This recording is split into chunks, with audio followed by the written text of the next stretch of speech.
ஆன்மீக உறவுகள் அனைவருக்கும் என் அன்பு கலந்த வணக்கங்கள். வாழ்க்கையில் எதிர்பாராமல் வரக்கூடிய கஷ்டங்கள் சில சமயத்தில் பெரிய அளவில் நமக்கு தாக்கத்தை உண்டு பண்ணும். நம்முடைய வாழ்க்கை ரொம்ப ஸ்மூத்தாக போயிட்டுருக்கோம். திடீர்னு பார்த்தா ஒரு புயல் அடித்தாமா நம்ம வாழ்க்கையே சின்ன பின்னமாக மாறிடும். என்ன பிரச்சனைன்னே நம்மளால் கண்டுபிடிக்க முடியாது. திடீர்னு நம்ம வேலை போயிடும். திடீர்னு பெரிய அளவில் கடனில் மாட்டிப்போம். வீட்டில் இருக்கிறவங்களுக்கு திடீர்னு உடல்நிலை சரியில்லாமல் போயிடும். எங்கேருந்தோ ஒருத்தவனால நம்ம குடும்பமே நம்ம குடும்பத்தையே ஏமாற்றிட்டு போயிருப்பான். உங்கள் வீட்டில் இருக்கிறவங்க உங்களுக்கு எதிராக சில வேலைகளை செஞ்சுடுவாங்க. இப்படி எவ்வளோ பிரச்சனை வந்ததுன்னு தெரியாமல் உங்களுடைய குடும்பம் சூனியம் பட்டா மாதிரி ஆகிடும். இப்படிப்பட்ட சூழ்நிலையில் நீங்கள் செய்ய வேண்டிய வழிபாடு காளி வழிபாடு தான். காளி அப்படின்னாலே பயந்துடாதீங்க. காளி ஒரு உக்கிரமான தெய்வம். ஆனால் தீராத கஷ்டத்திற்கு உடனடியாக தீர்வு கொடுக்குறவங்க இந்த காளியம்மன் தான். அந்த அளவுக்கு சக்தி வாய்ந்தவங்க காளியம்மன்.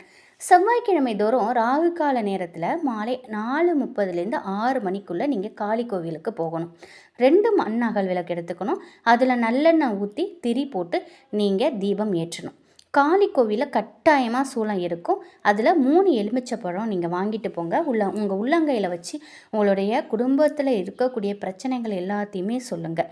அந்த பிரச்சனை சரியாகணும் அப்படின்னு பிரார்த்தனை வச்சு அந்த எலுமிச்சப்பழத்தை திரிசூலத்தில் குத்திடுங்க. காளியம்மனை மனமுருகி பிரார்த்தனை செஞ்சு கொஞ்ச நேரம் அந்த கோவிலில் அப்படியே உட்காந்து நீங்கள் வழிபாடு செய்யுங்க. அதுக்கப்புறம் நீங்கள் வீடு திரும்பலாம். எதிர்மறை ஆற்றனால் தாக்கப்பட்டிருந்தீங்கன்னா இந்த வழிபாட்டை நீங்கள் செய்யும் பொழுது உடனடியாக அந்த பிரச்சனை உங்களை விட்டு விலகும். ஏவல், பில்லி, சூனிய, கண்திருஷ்டி, எதிரிகளான தொல்லை, தொழில துரோகம், வாழ்க்கையில் துரோகம், ஏமாற்றப்பட்டவங்க, கைவிடப்பட்டவங்க இப்படி எல்லாருமே இந்த வழிபாட்டை செய்யலாம். நிச்சயமாக உங்களுக்கு கைமேல் பலன் கிடைக்கும். உண்மையான பக்தியோட உங்கள் பக்கம் நியாயம் இருந்துச்சு அப்படின்னா நீங்கள் காளியிடம் வச்ச வேண்டுதல் உடனடியாக பலிக்குங்க. இந்த வழிபாட்டை ஆண்களும் செய்யலாம், பெண்களும் செய்யலாம். காளியினோட சொரூபம் தான் துர்க்கை அம்மன். அப்படி உங்கள் வீட்டு பக்கத்தில் காளி கோவில் இல்லை அப்படின்னா நீங்கள் துர்க்கை அம்மன் சன்னிதானத்தில் இந்த வழிபாடு செய்யலாம். ஆனால் காளி கோயிலில் போயிட்டு நீங்கள் வழிபாடு செய்து உடனடியாக முழு பலனை கொடுக்குங்க. நீங்கள் எப்பேற்பட்ட கஷ்டத்தில் இருந்தாலும் சரி, என்னால் முடியல, எனக்கு இவ்வளோ பெரிய கஷ்டம் வந்துடுச்சேன்னு துவண்டு போகாமல் நீங்கள் காளிகிட்ட போய் நீங்கள் இதை முறையிடுங்க. உங்களுக்கு எந்த செலவுமே இல்லை. 3 எலுமிச்சை பழம் வாங்கிட்டு போகிறீங்க. 2 மண் அகல் விளக்கில் நீங்கள் தீபம் ஏற்ற போகிறீங்க. இதுதான் நீங்கள் செய்ய போகிறது. ஆனால் இந்த 3 எலுமிச்சை பழம் உங்கள் வாழ்க்கையே மாற்றும்.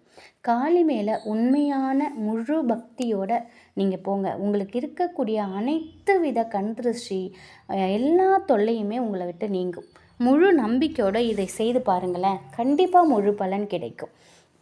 நம்ம எப்பேற்பட்ட பிரச்சனை இருந்தாலும் சரி, எவ்வளோ விரக்தியில் இருந்தாலும் சரி, ஒரே ஒரு முறை இந்த ராகு காலத்தில் செவ்வாய்க்கிழமையில் நீங்கள் காளியம்மனை வணங்கிட்டு பாருங்கள்.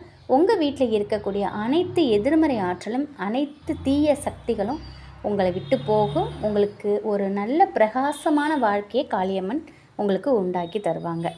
காளியம்மன் மீது முழு நம்பிக்கை வைத்து செய்து பாருங்கள். நிச்சயமாக நான் உண்மையாக நான் சொல்கிறேன், நீங்கள் முழு மனதோடு செய்து பாருங்களேன். அதோட பலனை நீங்கள் கண் கூட பார்க்கலாம். இந்த ஒரு தகவல் உங்களுக்கு கண்டிப்பாக பயனுள்ளதாக இருக்கும் அப்படின்னு நம்புகிறேன். காளியம்மன் துணையில் உங்கள் வீட்டில் செல்வ செழிப்போட ஆரோக்கியமும் மகிழ்ச்சியும் நிலைத்திருக்கட்டும். நன்றி.